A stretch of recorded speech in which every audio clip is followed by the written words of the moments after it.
بسم اللہ الرحمن الرحیم۔ السلام علیکم۔ آخرت کی تیاری کرتے رہیں، قیامت کا منظر کچھ یوں ہوگا۔ قیامت کا دن بہت عظیم دن ہے۔ اس دن سنگین حادثات پیش آئیں گے۔ وہ دن نہایت تلخ دن ہوگا۔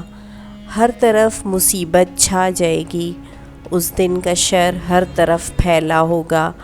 بہت خوف اور گھبراہٹ کا عالم ہوگا۔ اس دن کی ہولناکیاں دیکھ کر آنکھیں پتھرا جائیں گی۔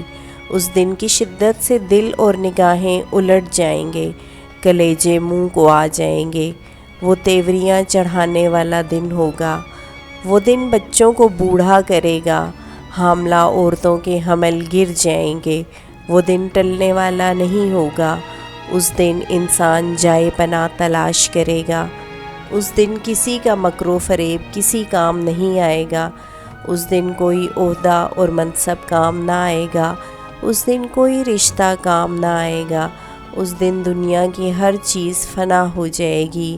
آسمان لرزے گا، آسمان پھٹ جائے گا، آسمان دروازے دروازے ہو جائے گا، آسمان پھٹ کر سرخ چمڑے کی طرح گلابی ہو جائے گا، آسمان کی کھال اتار دی جائے گی، آسمان پگھلے ہوئے تانبے کی طرح ہو جائے گا، سورج لپیٹ دیا جائے گا، چاند گہنا جائے گا، سورج اور چاند ملا دیے جائیں گے، ستارے بے نور ہو کر بکھر جائیں گے، زمین زور سے ہلائی جائے گی، زمین اور پہاڑ لرزنے لگیں گے، زمین اور پہاڑوں کو ایک ہی چوٹ سے ریزہ ریزہ کر دیا جائے گا، زمین اپنے اندر کا سب کچھ باہر نکال پھینکے گی، زمین کسی اور زمین سے تبدیل کر دی جائے گی، زمین پھیلا کر برابر کر دی جائے گی، پہاڑ دھنکی ہوئی رنگین اون کی طرح ہو جائیں گے، پہاڑ غبار بنا دیے جائیں گے، سمندر بھڑک اٹھیں گے،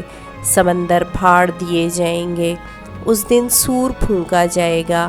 سور کی آواز ایک ہولناک چیخ کی طرح ہوگی۔ اس کی آواز سے زمین و آسمان میں موجود تمام مخلوق گھبرا جائے گی۔ سور کی آواز کانوں کو بہرا کر دے گی۔ سور کی آواز کی شدت سے زمین و آسمان کی ہر چیز بے ہوش ہو کر گر پڑے گی۔ جب پہلا سور پھونکا جائے گا تو ہر چیز ختم ہو جائے گی، بس اللہ کی ذات باقی رہے گی۔ دوسرا سور لوگوں کو جمع کرنے کے لیے پھونکا جائے گا۔ ایک ہی ڈانٹ سے سب کو اٹھایا جائے گا۔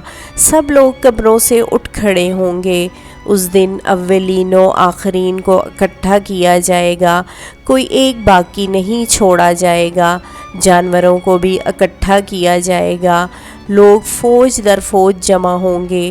لوگوں پر شدید گھبراہٹ طاری ہوگی۔ مجرموں کی آنکھیں دہشت سے نیلی ہو رہی ہوں گی۔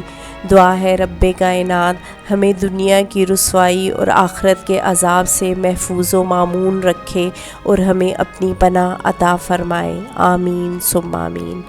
ربنا آتنا فی الدنیا حسنۃ وفی الآخرۃ حسنۃ وقنا عذاب النار۔